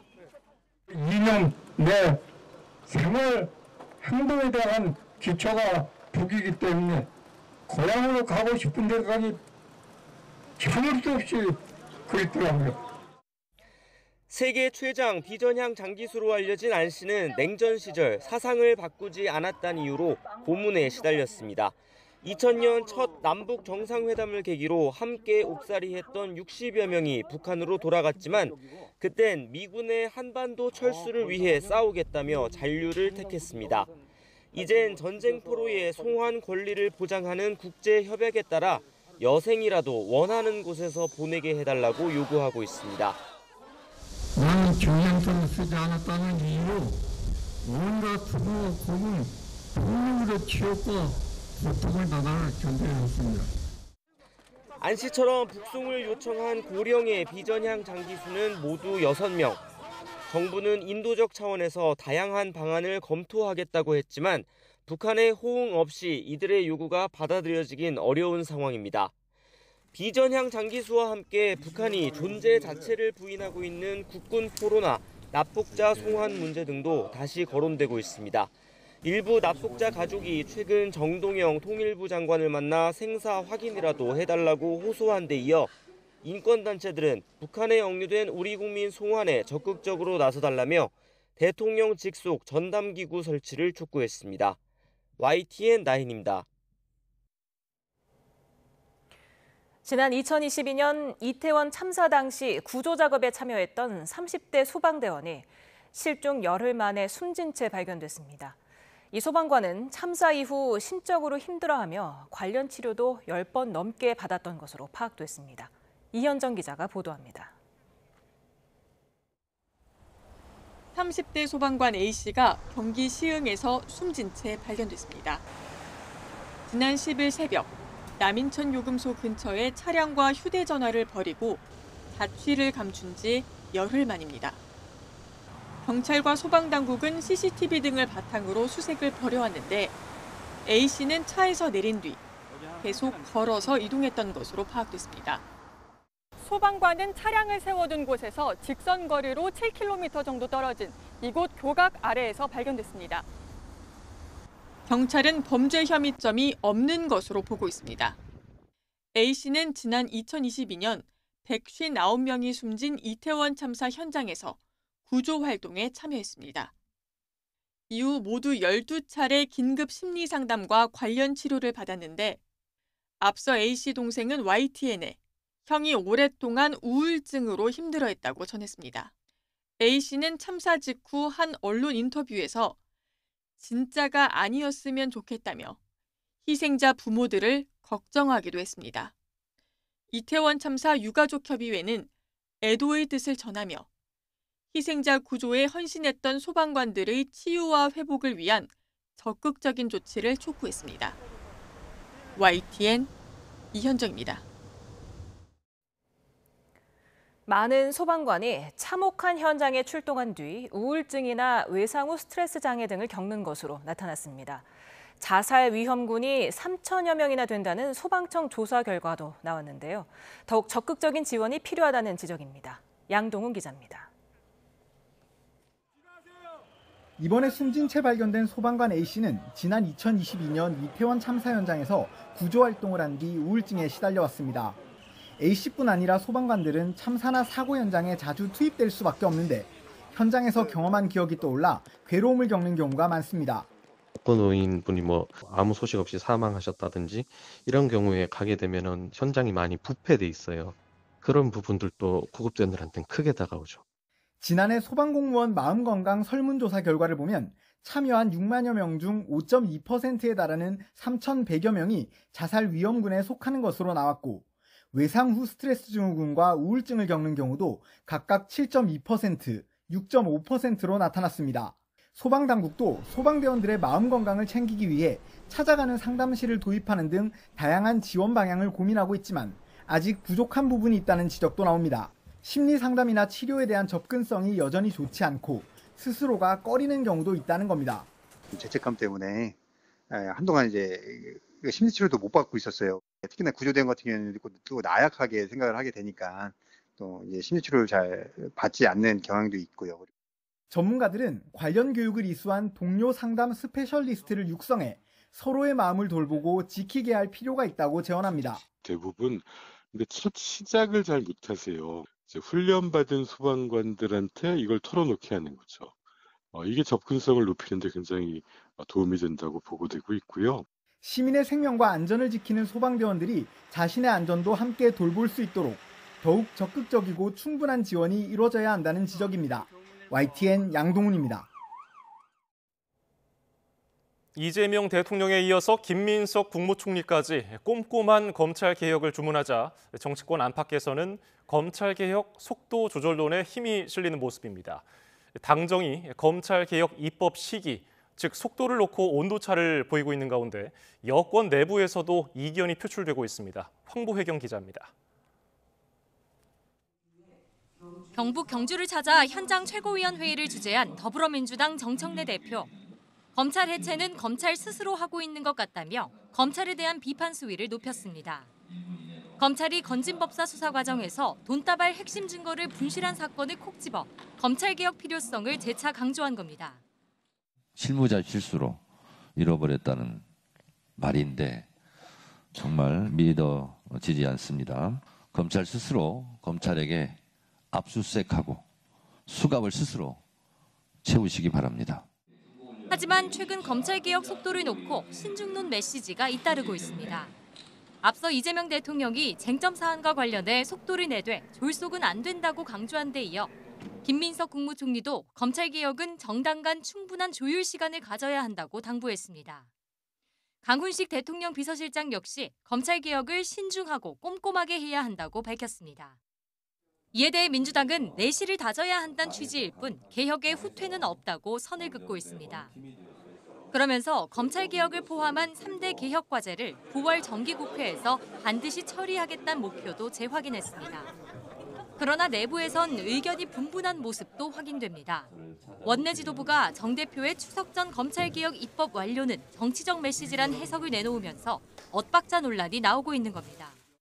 입법이 완료되는 것은 좀 더 시간을 필요로 하지 않을까 싶습니다. 정기국회 내 연말까지잖아요. 네. 이런 가운데 민주당은 오는 26일 검찰개혁 최종안 확정을 앞두고 비공개 실무 당정협의회를 열며 막바지 논의에 들어갔습니다. 반면 국민의힘은 여권 내 미묘한 의견 차이를 고리로 검찰개혁법 반대 목소리를 높이고 있습니다. 굳이 총리와 대통령 비서실장이 나서서 그런 언급을 할 이유는 별로 없지 않겠습니까? 검찰 개혁인지 검찰 개악인지를 다시 한번 짚어봐야 됩니다. 민주당은 거침없는 개혁 드라이브로 지지율 반등까지 꾀한다는 전략입니다. 다만 당정 간 온도차가 이어지며 엇박자 논란은 좀처럼 수그러들지 않고 있습니다. YTN 황보혜경입니다. 국민의힘은 당사 압수수색 저지에 연일 총력전을 펴는 동시에 야당 탄압을 고리로 여론전에도 화력을 쏟고 있습니다. 이재명 대통령 측근으로 꼽히는 김용 전 민주연구원 부원장 보석 석방을 두고도 비판 목소리를 높였는데 민주당은 정치검찰의 조작 수사를 바로잡는 차원이라고 맞섰습니다. 박정현 기자입니다. 김건희 특검의 압수수색 영장 만료를 앞두고 당사에서 기자간담회를 자청한 송원석 비대위원장. 영장에 기재된 범죄 사실 가운데 어떤 것도 당원 가입과 관련 있는 내용은 없다면서 당원 명부 압수수색은 사실상의 검열 시도라고 협조할 수 없다는 뜻을 거듭 분명히 했습니다. 그런 논리라면 20대 대선 당시 민주당 경선 과정에 신천지가 개입했다는 의혹도 같이 규명하라고 역공을 폈습니다. 국민의 정치적 활동과 일상생활을 감시하겠다는 이재명식 빅브라더 정치라고 생각합니다. 김어준이 제기한 신천지 전대 개입 의혹부터 진상 규명해 봐야 되지 않겠습니까? 김용 전 민주연구원 부원장의 보석 석방을 두고는 대통령 측근 구하기라고 날을 세웠습니다. 조국 윤미향부터 면죄부 행렬이 줄줄이 이어진다며 사법부가 권력에 무릎을 꿇은 상징적 장면이라고 지적했습니다. 다음은 정진상, 이화영입니까? 대한민국을 면죄부 공화국으로 만들 작정입니까? 민주당 의원들과 지지자들은 교도소 정문에서 김 전 부원장을 맞이하며 엄호에 나섰습니다. 대법원이 무죄 취지로 사건을 돌려보내 다시 재판을 열어야 한다고 목소리를 높였습니다. 정치검찰들이 희생되신 동지들이 아직 많이 남아있습니다. 이화영 도지사 접견도 하고 왔는데 굉장히 힘든 시간들을 보내고 계십니다. 이 동지들을 위해서 함께 싸우겠다는 말씀 드립니다. 지도부 역시 일제히 환영의 뜻을 전했습니다. 정치검찰의 조작 수사와 억지 기소를 바로잡는 첫걸음이 될 거라며 검찰개혁 필요성을 재차 강조했습니다. 이재명 죽이기 정치 공작으로 억울하게 희생된 피해자다 생각합니다. 사법 암살을 모의한 정치 검찰에 철대를 내려야 할 때입니다.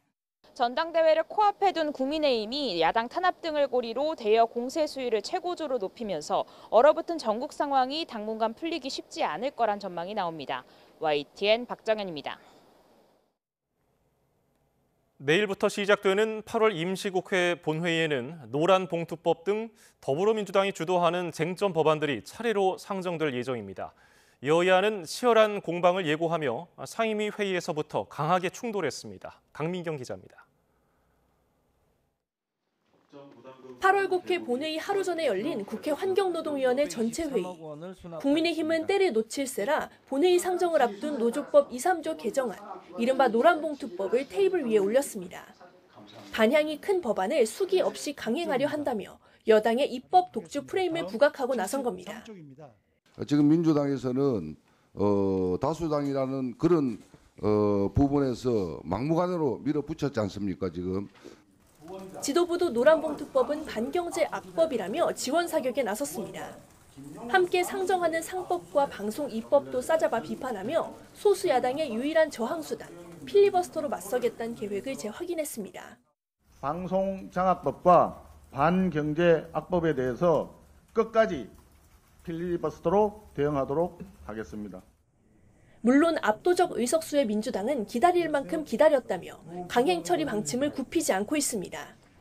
일방 독주 지적에는 그동안 대화의 손짓을 뿌리친 건 국민의힘이라고 맞받았습니다. 막무가내 식으로 퇴장하는 분들이 누군데 그렇게 얘기를 함부로 하는 게 아닙니다. 24시간마다 필리버스터를 무력화하며 오는 25일까지 쟁점 법안 처리를 마무리하겠다는 계획도 그대로입니다. 민주당이 검찰, 사법, 언론, 3대 개혁 추진 동력을 확보하기 위해 거침없는 입법 드라이브를 건다는 해석도 나옵니다. 입법 효능감을 구심력으로 지지층 결집을 유도해 결과적으로는 여론의 호응을 얻기 위해서란 겁니다.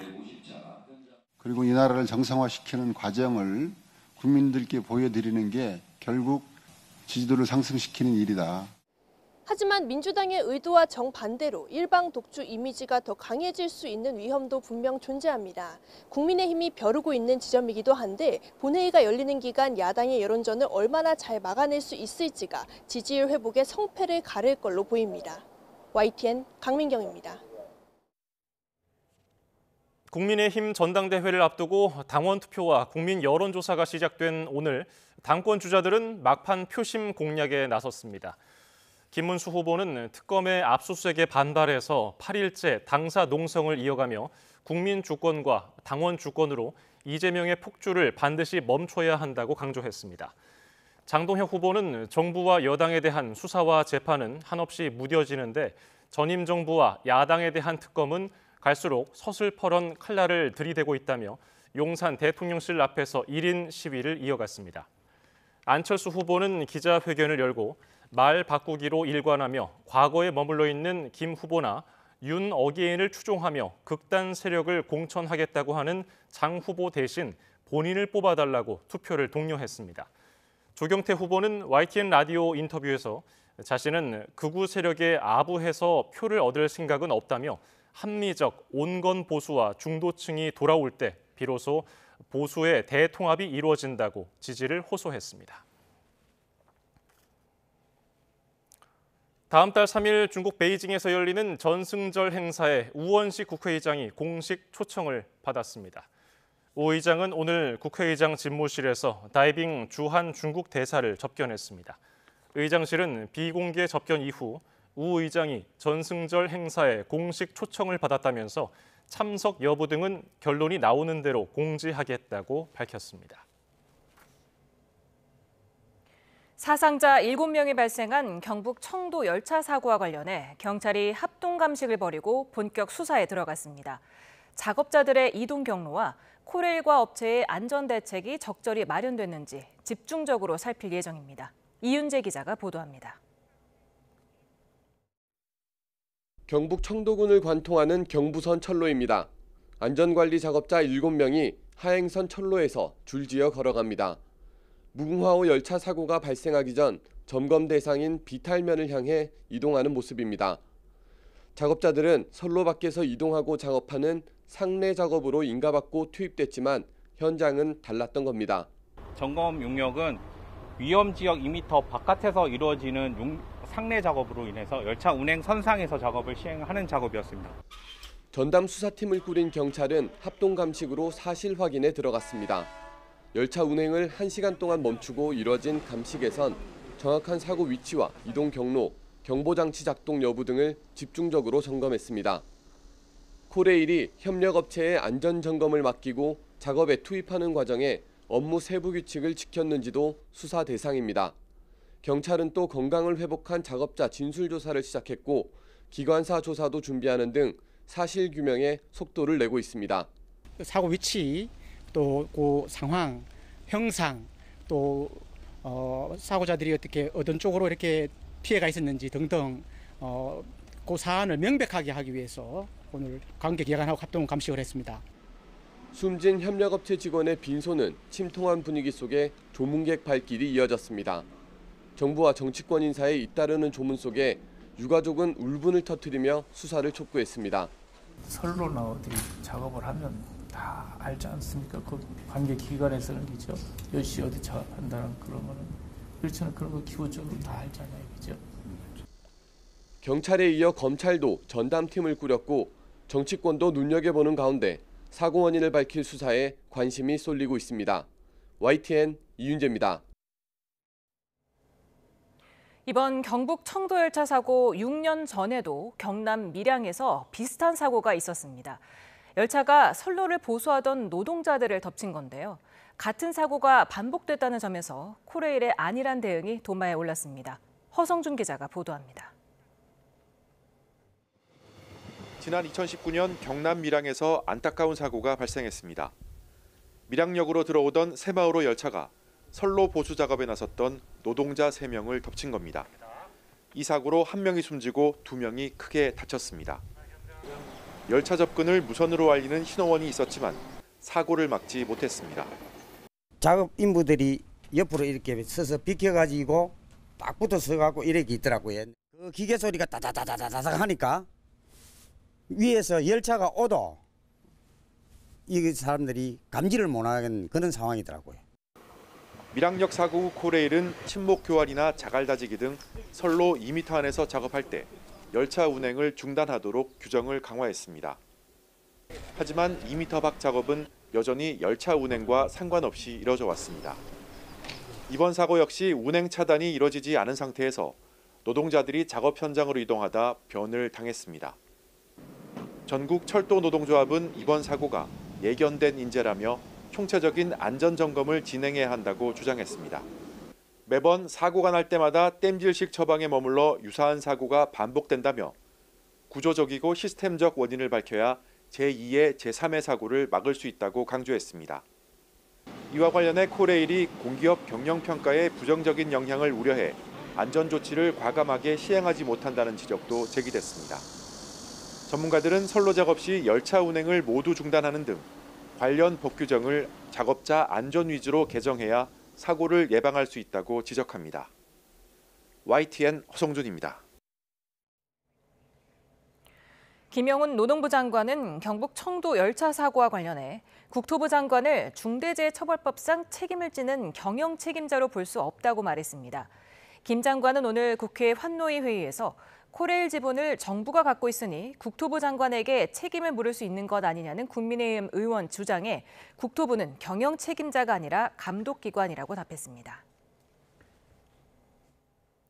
미국 트럼프 행정부가 반도체 보조금을 주는 대가로 기업 지분을 확보하는 방안을 검토하는 가운데 삼성도 그 대상이 될 수 있다는 보도가 나왔습니다. 미국 정부가 정책 목표 달성을 위해 기업 문제에 직접 개입하려 한다는 비판이 나옵니다. 권준기 기자입니다. 백악관은 미국 반도체 기업 인텔의 지분 10%를 정부가 사들일 거란 보도가 맞는다고 확인했습니다. 반도체 공장을 짓는 대가로 주기로 했던 보조금 대신 지분 투자를 하겠다는 겁니다. 백악관 브리핑에서는 인텔 말고 다른 반도체 기업 지분도 확보할 건지 질문이 나왔습니다.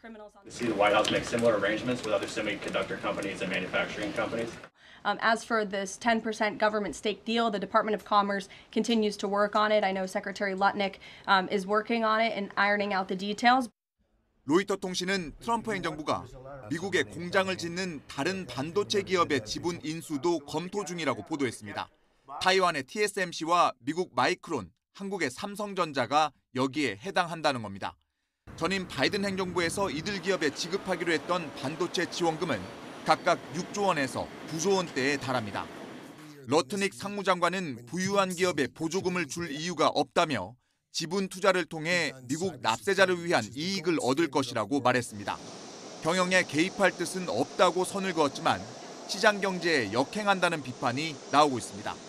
블룸버그 통신은 엔비디아 매출 15%를 걷고 반도체 기업 지분을 인수하려는 움직임을 지적하며 정부가 기업 문제에 직접 개입할 의향이 있음을 분명히 한 거라고 평가했습니다. 특히 정부가 민간 기업 최대 주주가 되려는 움직임은 전례가 없던 것으로 중국 모델이 미국에 스며드는 것 같다는 전문가 말을 전했습니다. 트럼프 대통령은 지난 6월 일본 제철의 US 스틸 인수를 승인하면서 중요 경영 사안에 거부권을 갖는 황금줄을 미국 정부에 넘길 것을 요구했습니다. YTN 권준기입니다. 도널드 트럼프 미국 행정부가 외국인 입국자와 유학생에 대한 심사를 강화한 데 이어서 장기 치료 신청자에 대해서도 소셜미디어를 뒤져 반미 견해를 보인 적이 있는지 심사를 할 계획입니다. AFP 통신은 미 국토안보부 산하 이민국이 미국 시민권 신청자들의 SNS 게시물을 심사 대상에 포함해서 미국에 반하는 견해가 있는지 찾아내라는 개정된 지침을 내려보냈다고 보도했습니다. 매슈 트레기에서 이민국 대변인은 미국을 증오하고 반미 이념을 가진 이들에게 미국의 특혜가 돌아가서는 안 된다면서 거주와 취업을 포함한 이민 특혜는 권리가 아닌 특권이라고 말했습니다.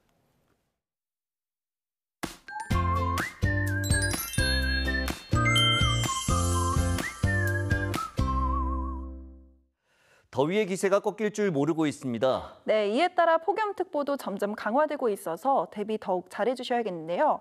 오늘 밤 사이에도 더위가 식지 못하겠습니다. 네, 내일 서울 아침 기온이 25도 등 많은 지역에서 열대야가 나타나겠고요.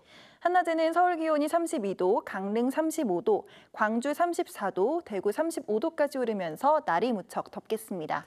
이렇게 덥고 습한 날씨에 땀도 쉽게 나지만 한 번 나면 잘 멈추지도 않는데요. 이럴 때 시금치나 우유, 토마토 등 비타민 B가 풍부한 음식을 먹으면 땀을 조금은 줄일 수 있습니다. 그리고 땀을 많이 흘릴 경우 전해질이 부족해지며 건강을 해칠 수 있기 때문에 녹색 채소와 견과류, 수박이나 오이 등도 함께 섭취하는 것이 좋겠습니다. 내일 내륙에는 대체로 구름만 많겠습니다. 다만 대기 불안정으로 중북부와 남부 곳곳에 한때 소나기가 내리겠고 특히 전남과 영남에는 최고 60mm로 짧은 시간 강하게 쏟아질 수 있겠습니다. 또 제주도에는 새벽부터 오후 사이 5에서 40mm의 비가 오겠고요. 비나 소나기가 돌풍과 벼락을 동반해 요란하게 내릴 수 있어서 주의하셔야겠습니다. 이번 주말은 선선한 가을을 맞이하게 된다는 절기처서인데요. 처서를 전후해서도 무더위의 기세는 꺾이지 않을 전망입니다. 날씨 캔버스의 김수연, 정수연이었습니다.